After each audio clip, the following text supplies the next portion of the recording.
안녕하세요. 오늘도 사연살롱을 찾아주셔서 감사합니다. 이제 막 40줄에 들어선 여성이에요. 요즘 들어 인생이 참 재미있다는 생각을 하게 돼요. 늘 군림하고 살 것 같던 갑이 하루아침에 을이 되고, 갑질을 당하는 게 일상이었던 을이 하루아침에 갑으로 올라서는 걸 보면 말이죠.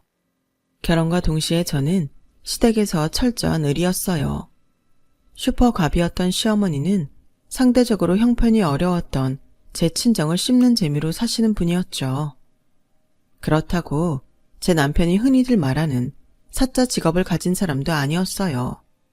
그저 평범한 회사원이었거든요.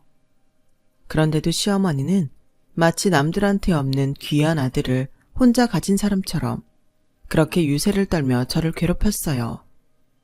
괴롭힘의 근거가 된 건 바로 혼수였죠. 니네 부모님도 참 그렇다. 어떻게 딸 자식 시집 보내겠다는 사람들이 이걸 혼수라고 보내니? 수준 떨어져서 말이 안 나온다. 엄마, 그만 좀 하세요. 우린 따로 신혼집도 마련 안 했는데 처가에서 이 정도 해줬으면 됐지. 뭘 그래요? 이 녀석이 누가 분가 안 시켜주겠다니? 당장 집 구해줘도 네 처가 형편에 살림 채울 능력이 안 되니 나중에 가서 분가시켜준다는 거지? 그럼 엄마도 그놈의 혼수 타령 우리 분가할 때나 하세요. 벌써부터 이러지 마시고요. 자기야, 마음 쓰지 마. 엄마가 괜히 저러시는 거야. 남편 말대로 저희는 시댁에서 신혼을 시작하게 되었어요. 시어머니는 이게 다 저희 친정이 못 살아서 살림 채울 능력이 안 돼 그렇다고 하시지만 그건 다 핑계였어요. 시아버지께서 퇴직금과 제 남편 결혼 자금을 지인 사업체에 투자하셨다가 홀랑 날린 게 진짜 이유였죠. 그런데도 며느리 앞에서 자존심 굽히기 싫었던 시어머니는 모든 걸 숨긴 채 제 친정 탓을 하셨던 거예요. 결혼 당시엔 이런 사정도 모르고 그저 시댁 눈치만 봤던 걸 생각하면 지금도 화가 치밀어 오르네요. 결과적으론 저희 결혼에 그나마 돈을 썼던 건 시댁이 아닌 제 친정이었는데 바보같이 죄인처럼 고개만 숙이고 살았으니까요. 이유야 어쨌든 결혼과 동시에 시작된 시집살이는 제 인생 전반을 뒤흔들어 놓았어요. 혼전 임신을 한 탓에 식을 올리고 3개월쯤 지나 배가 부르자 직장에서 퇴사를 강요했고 결국 반강제적으로 실업자가 되었어요. 그때부터 본격적인 시어머니 구박이 시작되었죠. 넌 생각이 있는 애니 없는 애니? 둘이 벌어도 먹고 살기 힘든 판국에 벌써부터 방구석에 들어앉아 놀고 먹을 생각을 하니? 넌 내 아들이 호구로 보이냐? 내 아들 등골 쪽쪽 빼먹으려고 내 집에 시집왔냔 말이야. 니네 친정에서는 너 이러는 거 알긴 한다니? 아니지. 애초에 이러려고 마음먹고 덜컥 애부터 가진 건지도 모르지. 이게 다 계획적이었던 거야. 몸뚱이 함부로 굴려서 놀고 먹으려는 심보였어. 어머님, 그런 게 아니에요. 저도 더 일하고 싶지만 상황이 여의치 않은 걸 어떡해요. 일단 실업급여 받는 동안 다시 자리 알아볼 테니까 그때까지만 이해해 주세요. 비록 일은 쉬고 있었지만 퇴직금도 있었고 실업급여도 받고 있어서 마냥 수입이 없는 건 아니었는데도 시어머니 등살에 하루하루가 가시방석에 앉은 기분이었어요. 시어머니 앞에서 재취업하겠다고 큰 소리는 쳤지만 아무리 이력서를 내고 면접을 봐도 임산부를 받아주는 곳은 없었어요. 고졸에 대학에서 운영하는 교육원을 수료한 학벌도 한몫했죠. 그래도 포기할 수는 없었어요. 그래서 구직 공고가 나는 곳이면 그게 어디든 이력서를 뿌려댔죠. 그러다 한 시민단체에서 운영하는 작은 비영리 회사에 들어가게 되었어요. 월급도 턱없이 적고 업무량은 엄청난 곳이었어요. 직원들 대부분은 봉사활동을 하는 마인드를 가지고 있더라고요.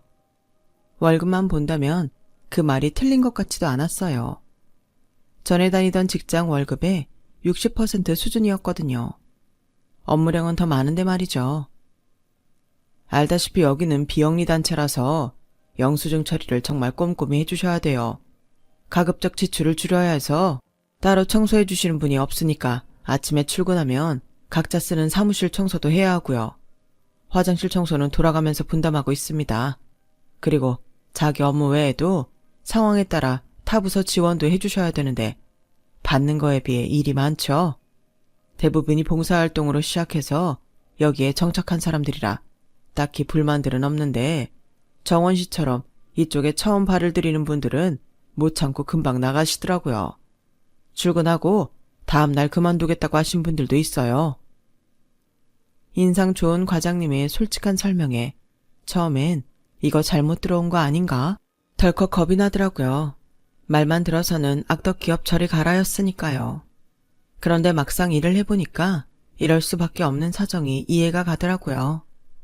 비영리 단체이기에 시민들의 후원금에 기댈 수밖에 없는 실정이었거든요. 제가 맡은 격리일 외에도 잡다한 일들까지 맡아 해야 했어요. 그건 저뿐만 아니라 다른 직원들도 마찬가지였죠. 사회생활을 격리과 말단 직원부터 시작해 실무를 쌓은 덕에 잡무 처리는 그다지 힘들지 않았어요. 게다가 사무실 사람들이 다들 좋은 분들인데다 점심도 도시락을 싸와서 함께 먹다 보니 직장 동료라기보다는 학교 선후배 혹은 친구 같은 기분으로 직장 생활을 할 수 있었어요. 하지만 출산일이 다가오면서 몸이 무거워진 탓에 일을 그만둘 수밖에 없었죠. 생각 같아선 출산 후 복직을 하고 싶었지만 시어머니 반대에 퇴사를 하게 되었어요. 그 쥐꼬리만큼 버는 회사는 뭐하러 다니니? 애까지 키우려면 돈이 한두 푼 들어가. 애 낳고 나면 돈 많이 주는 회사로 옮겨라. 내 아들 고생시키지 말고. 돈 많이 주는 회사가 문 열어놓고 저를 기다리는 것도 아닌데 시어머니는 세상 물정 모르는 소리만 하셨어요. 그리고는 제 출산에 맞춰 병원에 찾아온 회사 동료들을 당신 멋대로 문전박대 해버리셨죠. 그나마 시어머니 심기를 거스르지 않았던 건 제가 아들을 낳았다는 거였어요. 그래도 네가 염치는 있는 모양이다. 우리 집 대는 이었으니 말이다. 너 아들 못 낳았으면 내가 내쫓으려고 그랬어. 운 좋은 줄 알아라. 쌍팔년도 마인드를 가지고 사시는 시어머니의 말에 기가 찼지만 괜히 대꾸했다간 골치만 아프게 될 게 뻔해서 입을 닫고 있었어요. 근데 니네 친정에서는 얼마나 보낸다니? 네? 얼마를 보내다니 그게 무슨 말씀이세요? 아니 몰라서 묻는 말이냐? 손주가 태어났는데 축하금도 안 보낼 생각이라니? 설마 입 싹 닫고 끝내려는 건 아니지? 대신 저희 친정 어머니가 산후조리도 해주시잖아요. 예, 그건 당연히 해야 하는 거고 손주를 봤으면 축하금으로 다만 몇백이라도 내놔야 정상이지. 이거야 원. 너무 없이 사는 집이라 그런가 기본 예의도 모르시대. 하긴 니네 집에 돈을 바라는 건 거지 똥구멍에 낀 콩나물 대가리 빼먹는 거랑 뭐가 다르겠냐? 어머니, 말씀이 지나치시잖아요. 거지라뇨. 왜? 내 말이 틀렸니? 네가 꼴에 자존심은 있는 모양인데 자존심도 말이다. 돈이 있고 나서 부리는 거야.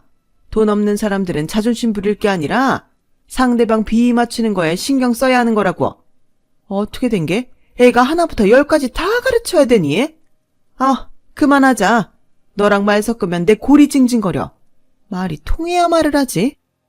8시간 진통 끝에 출산을 마친 저를 기다린 건 시어머니의 따뜻한 말 한마디가 아닌 제 친정에 대한 조롱이었어요. 그리고 그날 시어머니의 말은 가시가 돼서 제 가슴에 단단히 박혀버렸어요. 시어머니한테 받은 이날의 치욕을 반드시 되돌려주겠다. 마음속으로 칼을 갈게 되었죠. 갈비집에서 서빙을 하던 친정엄마는 제 산후조리를 해주시느라 한동안 일을 쉬셔야 했어요. 말로는 안 그래도 한동안 쉬시려고 했다며 걱정할 거 없다고 하셨지만 그게 어디 그런가요?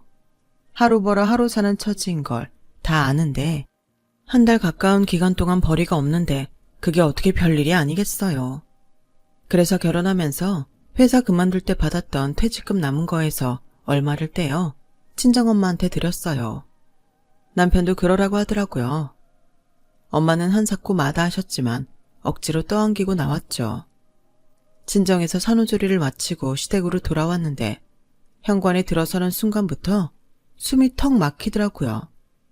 저 오려면 일 시키라고 단단히 벼르고 있는 시어머니와 철딱선이라곤 100원어치도 없는 이기적인 시누이, 사업할 능력도 없으면서 툭 하면 돈 끌어다가 일을 버리시는 시아버지까지 저를 답답하게 만들었거든요.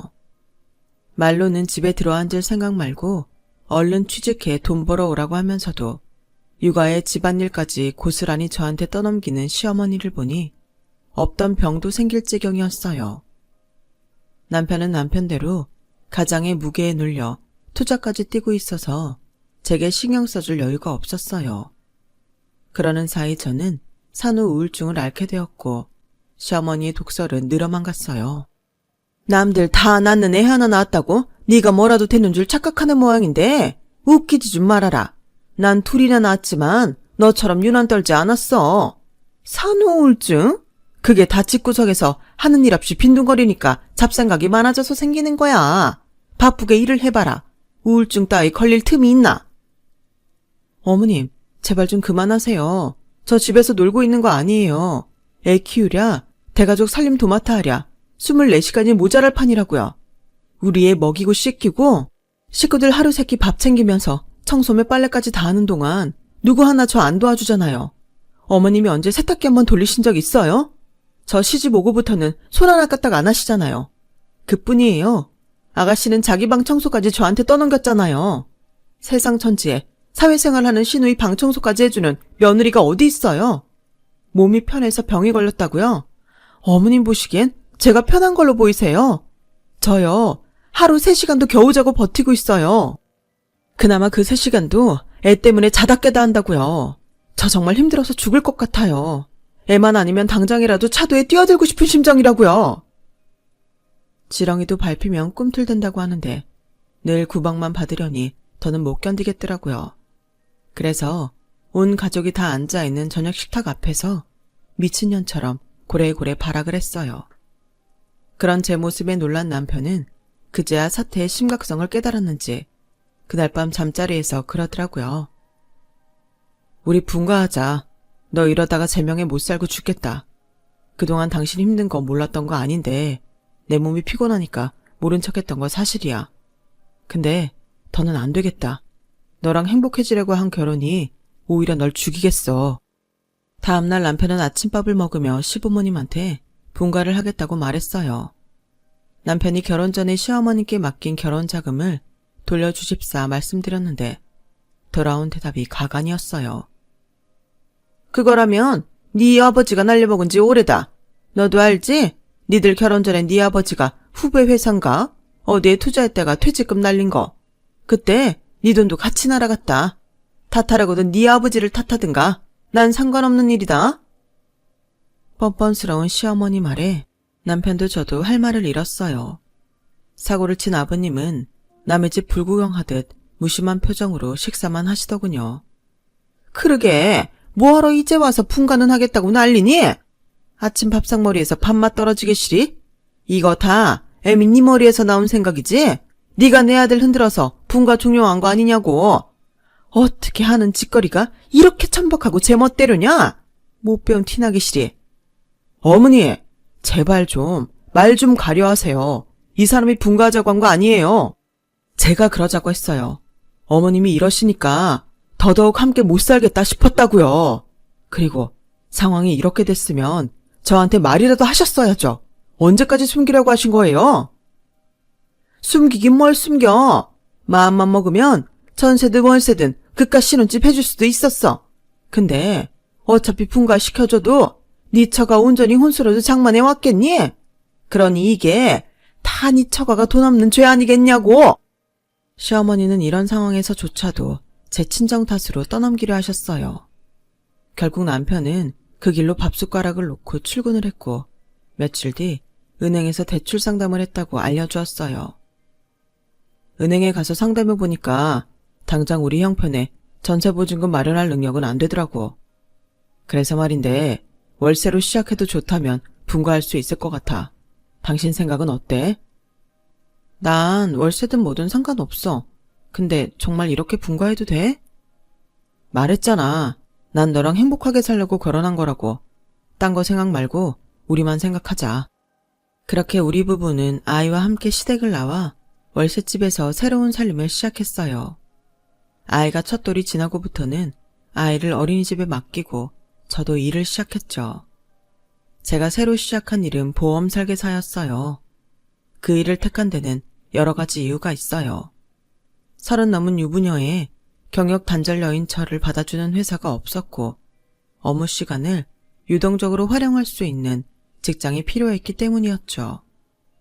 그런 의미에서 보험 설계사는 제 구미에 맞는 일이었지만 이것도 이건 나름의 고충이 있었어요. 영업직으로 일해본 적 없는 제가 계약을 따내는 게 쉽지 않았거든요. 열심히 한다고는 하는데 실적이 오르지 않자 하루는 팀장님이 같이 외근을 나가자고 하더라고요. 그렇게 팀장님 손에 이끌려간 곳은 강남에 위치한 앤틱샵이었어요. 처음엔 계약을 따러 간 곳인 줄 알았는데 가보니 그게 아니더라고요. 정원씨, 인사드려. 이분은 내가 처음 보험일 시작할 때 나한테 일을 가르쳐주신 선배님이셔. 지금은 보험일 그만두시고 이 가게 오너로 계시지. 내가 특별히 자기한테만 소개하는 거니까 잘 배우라고. 팀장님은 제 어머님 또래의 여사장님한테 저를 인계하고는 약속이 있다며 먼저 자리에서 일어났어요. 팀장님의 선배라는 앤틱샵 사장님은 아무 말 없이 저를 살펴보시고는 대뜸 그러시더라고요. 팀장님한테 얘기 들었어요. 실적이 그렇게 엉망이라면서요. 보험일이 만만해 보여서 시작했어요? 아니면 받아주는 직장이 없어서? 받아주는 곳이 없는 건 맞는데요. 이 일을 쉽게 보고 덤빈 건 아니에요. 그래도 끝까지 해볼 생각입니다. 제가 돈을 벌어야 하거든요. 처음 보는 사람 앞에서 구질구질한 제 상황을 떠벌리기는 싫었지만 이분이 도움에 절실했기에 솔직하게 제 상황을 말씀드렸어요. 그런데 하필 얘기를 나누는 도중에 시어머니한테 전화가 걸려왔고 양해를 구한 뒤 전화를 받았어요. 다짜고짜 튀어나온 시어머니 욕설은 스피커폰으로 돌려놓지 않았는데도 밖에까지 쩌렁쩌렁 울렸고 뒤이어 시어머니 전화기를 가로챈 시누이가 떠드는 소리까지 밖으로 새어나왔어요. 언니가 내 겨울 속옷 세탁기에 돌렸어요? 와이어가 다 휘어져서 완전 망가져 있잖아요. 내가 내 속옷은 손빨래하라고 그렇게 말했는데 그걸 세탁기에 돌리면 어떡해요. 이게 얼마짜린데. 됐고 나 길게 말할 시간 없으니까 언니가 망가뜨린 내 속옷값 당장 붙여요. 내 계좌 알죠? 저기 아가씨, 제가 지금 일하는 중이라서 그러는데 이따가 다시 통화해요. 처음 보는 사람 앞에서 제 집안 치부까지 까발리는 게 창피해서 서둘러 전화를 끊으려고 했어요. 그런데 눈치 없는 시누이가 끝까지 전화를 끊을 생각을 안 낸 거예요. 아, 뭐래. 사람 열뻗치게 해놓고 무슨 개소리야. 언니, 집안일은 개떡같이 해놓고 분가만 하면 다야? 빨래도 하나 제대로 못하는 주제에 내 오빠 꼬셔서 분가하니 살만한가 봐? 시누이는 지난 겨울에 빨아서 서랍에 넣어둔 속옷을 이제야 확인하곤 저한테 화풀이를 해댔어요. 세탁기에 지 속옷을 던져놓은 건 자기면서 이제 와서 저보고 돈 물어내라 생떼를 쓰면서 말이죠. 결국 보다 못한 앤틱샵 사장님이 제 손에서 전화기를 뺏어선 휴대폰 전화를 꺼버리셨어요.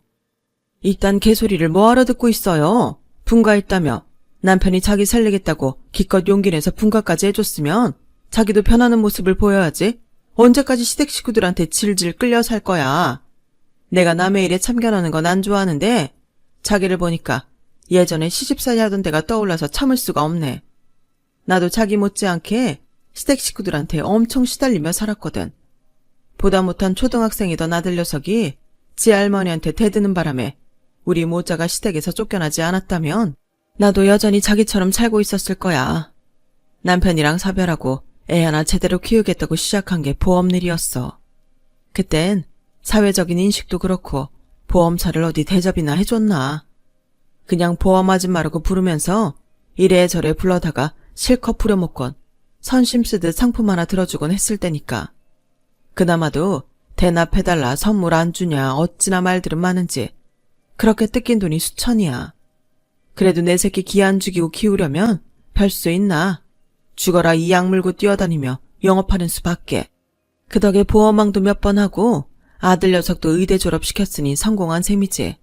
이렇게 번듯한 사업체도 차렸고 말이야. 앤틱샵 사장님은 저를 통해 지난날 자신을 돌아보게 되었는지 그날 이후 저를 불러내 거래처도 소개시켜 주시고 굵직한 계약도 딸 수 있도록 밀어주셨어요. 그러는 사이 우리는 나이 차이가 많이 나는데도 불구하고 언니 동생이라고 부르며 엄청 친해졌어요. 만나면 시댁 식구들 욕도 하곤 했는데 그렇게 속에 담고 있던 응어리를 털다 보니 우울증도 사라지더라고요. 듣고 보니 자기 시어머니도 시어머니지만 그 시누이 년이 아주 못된 년이네. 뭐 그런 년이 다 있냐? 도대체 뭐 하는 앤데? 성형외과에서 코디네이터로 일해요. 그래서 그런가 외모를 엄청 가꾸더라고요. 한 번은 이마에 뾰루지가 났는데 이게 제가 해준 음식 때문에 그런 거라면서 어찌나 지랄을 하든지. 아니, 그게 왜 자기 탓이야? 딴 식구들은 멀쩡한데 지만 탈났으면 지가 딴 데서 엄한 걸 처먹고 생긴 거지. 자긴 참 그런 소리를 듣고도 가만히 있었냐? 그게 실은 그 전날 상에 어묵조림을 올렸는데 냉장고에서 유통기한이 하루 지난 거였거든요. 그걸 시누이가 쓰레기 봉투를 뒤져서 알아내곤 제 탓으로 몰아간 거죠. 아, 지금 생각해도 그땐 어떻게 그런 욕을 다 받아가며 살았나 몰라요. 아무리 지긋지긋한 일도 시간이 지나면 추억이 된다더니 분가를 하고 몇 년이 지나자 지나온 시집살이가 아주 먼 옛날 일처럼 아득하게 느껴지더라고요. 어떤 남자가 자기 시누이를 데려갈지 고생길이 훤하다. 아참, 내가 얘기했던가? 내 아들 말이야. 이번 주말에 집에 결혼할 여자 데려오기로 했어. 모처럼 집에서 밥을 해주기로 했는데 그 아가씨가 콩나물 잡채를 좋아한다더라고. 자기, 콩나물 잡채 할 줄 알아? 언니도 참, 그건 제가 전문이에요. 시누이가 콩나물 잡채를 하도 좋아해서 시집살이 할 때 일주일에 한 번은 상이 올렸거든요. 아, 괜찮으시면 그날 제가 가서 음식 준비 좀 도와드릴까요? 겸사겸사 언니 며느리감 얼굴도 보고. 정말? 그래주면 나야 좋지. 그렇게 별뜻 없이 하게 된 약속은 생각지도 못한 사건을 불러왔어요. 원수는 외나무다리에서 만난다던데 앤틱샵 사장님 집에서 원수 같은 시누이와 맞닥뜨리게 됐지 뭐예요. 의외의 장소에서 만나게 된 저와 시누이는 서로를 보고 깜짝 놀랐어요.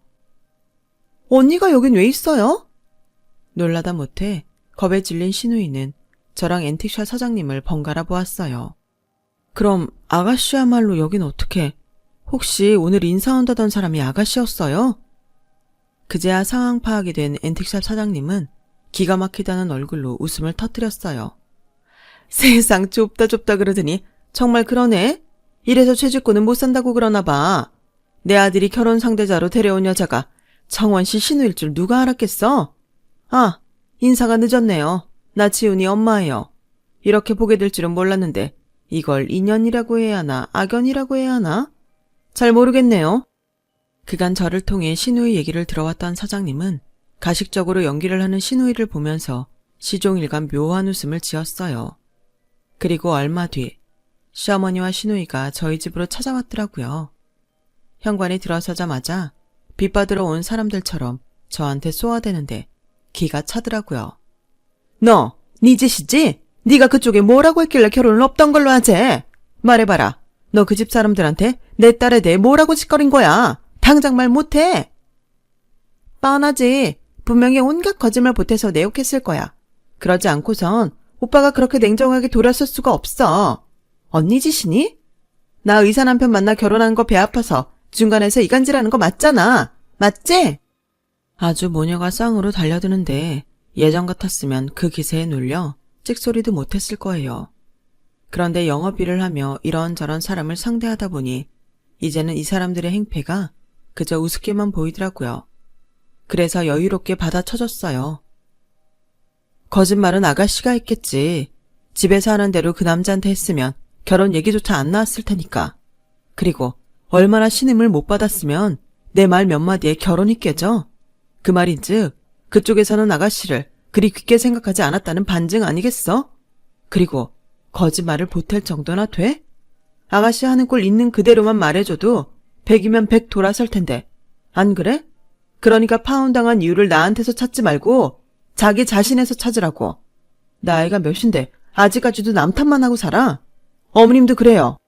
딸을 좋은 집에 시집 보내고 싶으셨으면 오냐오냐 감싸지만 말고 제대로 교육했어야죠.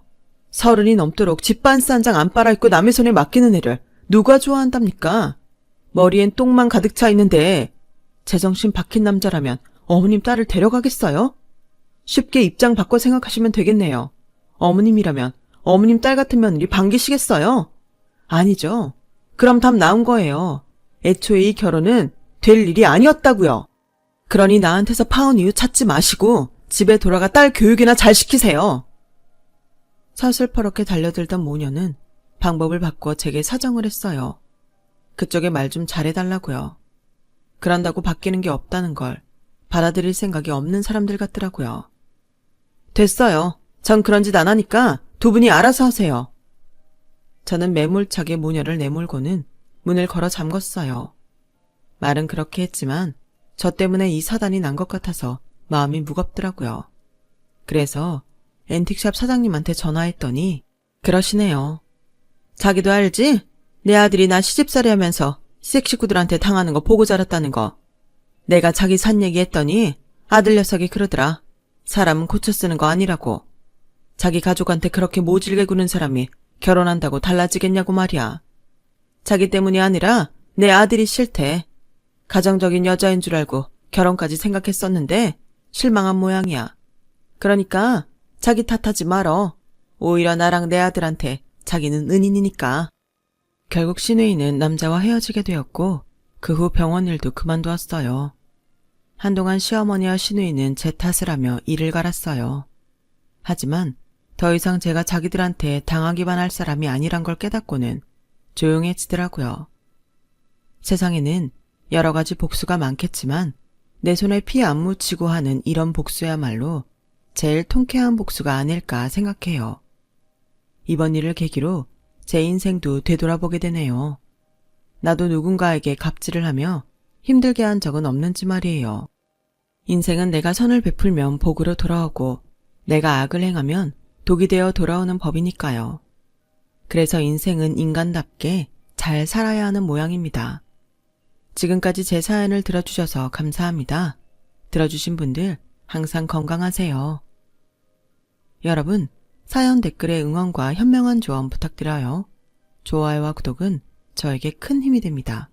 오늘도 좋은 일 가득하세요.